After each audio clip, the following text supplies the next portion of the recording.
नैनीताल, जो अपने सुंदर प्राकृतिक दृश्य और शांत वातावरण के लिए प्रसिद्ध है, एक ऐसा स्थान है जहां हर कोई छुट्टियां बिताने का सपना देखता है। परंतु इस खूबसूरत स्थान के भीतर एक भयानक कहानी भी छुपी हुई है, जिसे जानने के बाद शायद ही कोई रात के अंधेरे में यहां जाने की हिम्मत करेगा। ये कहानी शुरू होती है 1980 के दशक की एक ठंडी और धुंधली रात से। नैनीताल के पास एक पुराना बंगलो था जिसे लोग शापित हवेली के नाम से जानते थे। यह हवेली वर्षों से खाली पड़ी थी और इसके आसपास के गांव के लोग इसे भूतिया मानते थे। कई लोगों ने यहाँ अजीब घटनाओं का अनुभव किया था, जैसे रहस्यमय आवाज़ें, अचानक ठंडी हवाएं और बिना किसी कारण के दरवाज़ों का खुद ब खुद खुलना बंद होना। इस हवेली की असली कहानी कुछ इस प्रकार थी। 1940 के दशक में एक धनी व्यापारी रमेश चंद्र शर्मा ने इस हवेली का निर्माण कराया था। वह अपनी पत्नी सविता और अपनी छोटी बेटी प्रिया के साथ यहाँ रहने लगे। ये परिवार सुखी और संपन्न था, लेकिन इस सुखद जीवन में एक भयानक मोड़ आया। एक रात रमेश चंद्र एक महत्वपूर्ण व्यापारिक बैठक के लिए शहर गए हुए थे। सविता और प्रिया हवेली में अकेली थीं। अचानक हवेली के बाहर से घोड़ों के दौड़ने की आवाज आई। सविता ने खिड़की से बाहर झांक कर देखा तो उसे दूर दूर तक कुछ भी दिखाई नहीं दिया। उसे लगा कि शायद यह उसका भ्रम था, लेकिन अगले ही पल दरवाजा खुद ब खुद खुल गया और एक ठंडी हवा के झोंके ने पूरे घर को भर दिया। सविता ने प्रिया को अपने पास बुलाया और दोनों ने दरवाजा बंद करने की कोशिश की, लेकिन वह दरवाजा बंद नहीं हो रहा था। तभी सविता को ऐसा महसूस हुआ कि किसी ने उसके कंधे पर हाथ रखा है। उसने पीछे मुड़कर देखा, लेकिन वहां कोई नहीं था। डर से कांपती सविता ने प्रिया को लेकर अपने कमरे में बंद कर लिया। उस रात हवेली में अजीब अजीब घटनाएं घटित हुईं। सविता ने खिड़की से बाहर एक साया देखा जो धीरे धीरे उनकी तरफ बढ़ रहा था। वह साया धीरे धीरे साफ होता गया और सविता ने देखा कि वह एक औरत का साया था जिसकी आंखें खून से लाल थीं। सविता ने प्रिया को कसकर पकड़ा और दोनों ने प्रार्थना करनी शुरू कर दी। सुबह होते ही रमेश चंद्र हवेली लौट आए।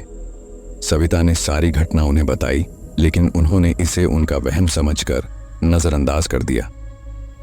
अगले कुछ दिनों तक सब कुछ सामान्य रहा, लेकिन एक रात फिर वही घटनाएं दोहराई गईं। रमेश चंद्र ने इस बार गंभीरता से जांच करवाने का निर्णय लिया। उन्होंने एक तांत्रिक को बुलाया जिसने हवेली का निरीक्षण किया और बताया कि इस हवेली में एक भूतनी का वास है जो अपने किसी अधूरे काम के कारण यहां बंधी हुई है। तांत्रिक ने पूजा पाठ शुरू किया, लेकिन उस रात भूतनी ने सविता और प्रिया पर हमला कर दिया।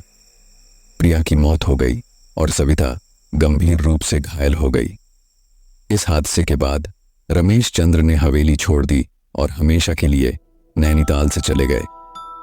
इस घटना के बाद से हवेली को भूतिया मान लिया गया और वहां कोई भी रहने की हिम्मत नहीं करता था। सालों बाद 1980 के दशक में कुछ युवा पर्यटक नैनीताल घूमने आए।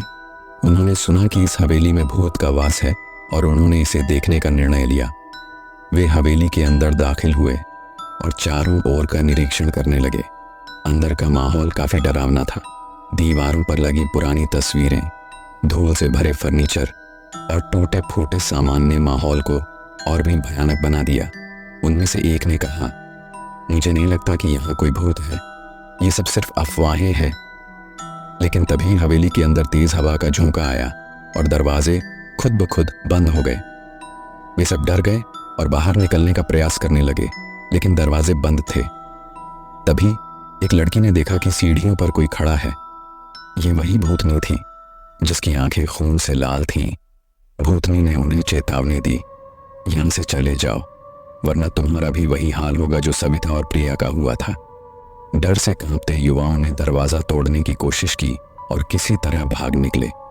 इसके बाद किसी ने भी उस हवेली में जाने की हिम्मत नहीं की। यह घटना नैनीताल की सबसे भयानक कहानियों में से एक बन गई। स्थानीय लोग अब भी मानते हैं कि उस हवेली में भूतनी का वास है और रात के अंधेरे में वहां जाने की हिम्मत कोई नहीं करता। और इस तरह नैनीताल की यह भूतिया कहानी आज भी लोगों के मन में डर का संचार करती है। जो भी इसे सुनता है वह कभी भी उस हवेली के पास जाने की सोच भी नहीं सकता, क्योंकि कभी कभी कुछ कहानियां सिर्फ कहानियां नहीं होती, वे हकीकत भी हो सकती हैं।